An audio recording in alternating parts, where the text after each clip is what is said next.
3 बजे पता चला कि लोग से बोला कुवैत में आग लग गई बिल्डिंग। उसी मॉल में काम करते थे बाबू, एक ही ठुमको वही था और कोई नहीं कमाने वाला है बाबू। इसकी माँ नहीं है तो उसकी बच्चा को भी वही रखी हुआ है। वो आने वाला था यहाँ, तो जिस रात ये हादसा हुआ है वो अपने मोहल्ले के दोस्त यार को सबसे मेरी उसकी बात हुई थी करीब 10 से 11 के बीच में, समझे। उसके बाद जो है ये 12:03 या 4 मिनट में उसका ऑफलाइन हो गया। उसके बाद से ये हम लोगों को पता नहीं चला।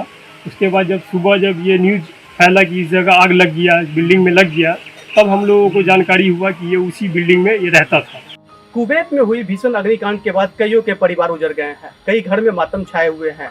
कुवैत से भारत कई डेड बॉडी भेजे गए हैं, लेकिन दरभंगा का भी एक युवक कालू खां कुवैत में उसी कंपनी में काम करता था जिस कंपनी में यह भीषण अग्निकांड हुआ है।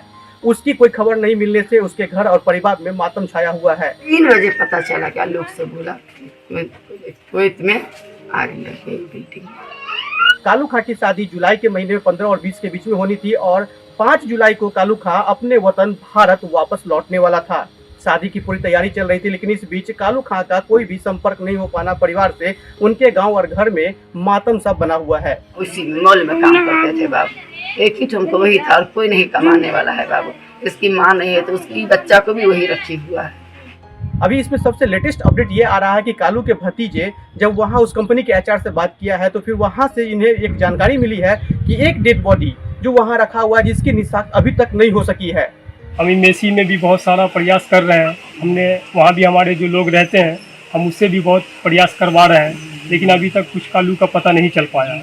वहाँ के जो एचआर टीम है, एचआर टीम से जब बात की गई इनके परिवार के द्वारा तो उन्हें बताया गया है कि भारतीय समय अनुसार 2 बजे से 2:30 बजे के बीच में वो वहाँ एचआर टीम को फोन करे तभी पता चल पाएगा कि वो डेड बॉडी किसकी है, क्योंकि इस बीच में वहाँ के जो एचआर टीम है उस डेड बॉडी की डीएनए टेस्ट करवाएगी और तब पता चल पाएगा कि वो डेड बॉडी कालू खां की है या फिर किसी और की। कालू खां अपने परिवार का इकलौता कमाने वाला था और फिर अपने परिवार का भरण पोषण भी वो कुवैत में रह करके उसी कंपनी में काम करके किया करता था। कालू खां के ऊपर पूरी परिवार की जिम्मेदारी थी, लेकिन कालू खां की ये खबर अभी तक हालांकि मौत की पुष्टि नहीं हो सकी है, लेकिन जिस प्रकार से कालू खां के संपर्क उनके परिजनों का नहीं हो पा रहा है, ऐसे में परिजनों का बुरा हाल बना हुआ है। वो आने वाला था यहाँ, तो जिस रात ये हादसा हुआ है वो अपने मोहल्ले के दोस्त यार को सबसे मेरी उसकी बात हुई थी करीब 10 से 11 के बीच में, समझे। उसके बाद जो है ये 12:03 या 4 मिनट में उसका ऑफलाइन हो गया। उसके बाद से ये हम लोगों को पता नहीं चला। उसके बाद जब सुबह जब ये न्यूज़ फैला कि इस जगह आग लग गया, बिल्डिंग में लग गया, तब हम लोगों को जानकारी हुआ कि ये उसी बिल्डिंग में ये रहता था। कुवैत में हुई भीषण अग्निकांड के बाद कईयों का परिवार उजड़ गया है। इस अग्निकांड में दरभंगा के भी कालू खां की मौत की अभी तक हालांकि पुष्टि नहीं हुई है, लेकिन परिजनों में मातम छाया हुआ है।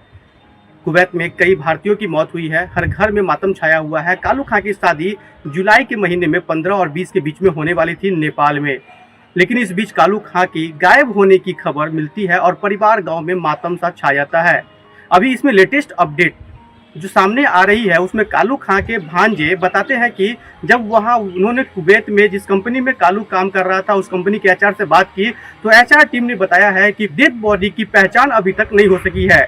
हालांकि भारतीय जितने भी डेड बॉडी थे भारत वतन भेज दिया गया है उन सभी डेड बॉडी को, लेकिन एक डेड बॉडी है जिसकी पहचान नहीं हो पाई है, जिसे 2 और 2:30 बजे के बीच में उसका डीएनए टेस्ट किया जाएगा, जिसके बाद यह कंफर्म हो पाएगा कि वो डेड बॉडी कालू खां की है या फिर किसी और की।